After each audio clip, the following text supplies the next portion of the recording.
स्वागत है आपका पीएम श्री केंद्रीय विद्यालय क्रमांक 1 अहमदनगर में। पीएम श्री बनने के बाद विद्यालय ने काफ़ी प्रगति कर ली है। ये ग्रीन स्कूल इनिशिएटिव के अंतर्गत हरी घास आप देख सकते हैं।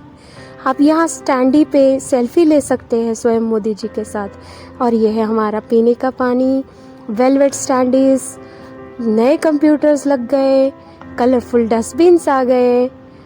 और ये रही एक और स्टैंडी, ये हमारा इंटरैक्टिव पैनल जिसके ज़रिए हम पढ़ाई कर सकते हैं और भी बहुत कुछ कर सकते हैं। और इन एलईडी ट्यूबलाइट्स ने तो हमारे स्कूल को जगमगा दिया। हमने आयोजित किया यूथ पार्लियामेंट। इसमें बच्चों ने बहुत सारे अलग अलग भूमिकाएं निभाई। ये मैडम स्पीकर है, इनके साथ मार्शल खड़े थे। ये अपोजिशन लीडर कुछ सवाल पूछ रहे हैं और जो रूलिंग पार्टी है उनके सदस्य जो है जवाब दे रहे हैं उनके सवालों का। और बच्चों ने अपनी अपनी भूमिका को बखूबी निभाते हुए बहुत अच्छा प्रदर्शन किया। उन्हें बहुत कुछ सीखने को मिला। ये है हमारी प्राचार्य महोदया जिनका स्वागत किया गया श्रीमान आरजे हकीम के द्वारा। और इस तरह से हमने यूथ पार्लियामेंट बहुत सफलतापूर्वक पूर्ण कर लिया। स्वच्छता पखवाड़ा का आयोजन किया गया जिसके अंतर्गत हमने क्लेanलीनेस ड्राइव आयोजित की। ये क्लेanलीनेस ड्राइव जो थी हमने आयोजित की मातोश्री वृद्धाश्रम अहमदनगर में। वहाँ हम पहुँचे, वहाँ के जो इलाके थे जहाँ पर गंदगी फैली हुई थी वहाँ की हमने खूब जमकर साफ़ सफाई की। देख लीजिए आप, बच्चे साफ़ सफाई करते हुए। साफ़ सफाई के साथ साथ हमने वहाँ के जो वृद्ध लोग थे जो वहाँ पे रहते हैं वृद्धाश्रम में, उनसे बच्चों ने इंटरेक्शन भी किया और बहुत कुछ सीखने को मिला।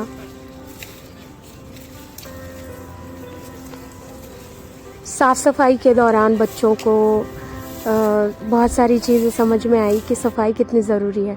फिर हम गए फील्ड ट्रिप पे। फील्ड ट्रिप थी हमारी महात्मा फुले कृषि विद्यापीठ राहुरी। वहाँ पर पहले तो बच्चों को बहुत सारी चीज़ें बताई गई। कृषि विद्यापीठों का क्या कार्य है, वो किस तरह से चलते हैं, पूरे राज्य में उनका क्या कार्य है, किस तरह से उनका नेटवर्क फैला हुआ है, ये बताया गया।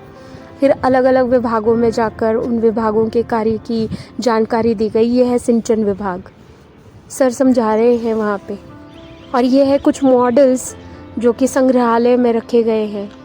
और इस संग्रहालय में आप देख सकते हैं कि जो मॉडल्स हैं उनके ज़रिए बच्चों ने जानने की कोशिश की कि कृषि के क्षेत्र में किस तरह के नए इन्वेंशंस हो रहे हैं। ये थी बेकरी जहाँ पे बताया गया कि बेकरी प्रोडक्ट्स कैसे बनाए जाते हैं। और यहाँ पर कुछ प्रदर्शन था। फिर हमने आयोजित किया जेंडर सेंसिटाइजेशन। मैडम ने समझाया कि जेंडर सेंसिटाइजेशन का हमारे जीवन में क्या महत्व है। बच्चों के कुछ सवाल थे, क्वेरीज थे, उनको भी मैडम ने सॉल्व किया और बहुत ही अच्छी तरह से उन्होंने बच्चों को मार्गदर्शन किया।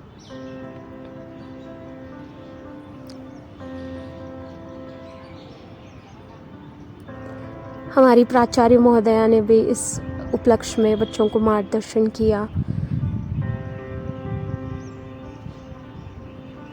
सेल्फ डिफेंस ट्रेनिंग हमारे विद्यालय में आयोजित की जा रही है बालिकाओं के लिए, गर्ल्स स्टूडेंट्स के लिए, जो सीख रही है कि किसी भी स्थिति में स्वयं को कैसे सुरक्षित रखा जा सकता है। यदि हम में हिम्मत है तो हम क्या नहीं कर सकते, पर हिम्मत तब आती है जब आपके पास ट्रेनिंग होती है। तो ये ट्रेनिंग बखूबी हमारे विद्यार्थियों ने ग्रहण की और अभी भी ये कार्य जारी है।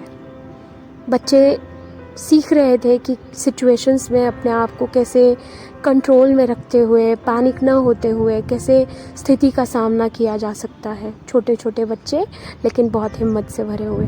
और फिर हमने आयोजित किया वोकेशनल एजुकेशन जिसके अंतर्गत बाम्बू से जो बास्केट्स बनाई जाती है उसकी ट्रेनिंग हमारे विद्यार्थियों ने प्राप्त की। सस्टेनेबल डेवलपमेंट आज के समय में सबसे बड़ा इशू बनता जा रहा है। हमने बुलाया था एक्सपर्ट्स को जिन्होंने हमें ये बताया कि किस तरह से इनोवेटिव पेडागोजी का इस्तेमाल करके हम बच्चों को और बेहतर तरीके से समझा सकते हैं, पढ़ा सकते हैं, उन्हें एक अच्छा नागरिक बना सकते हैं।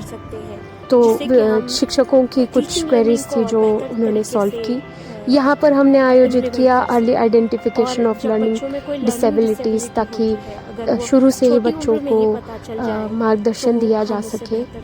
और धन्यवाद। ये है हमारा विद्यालय।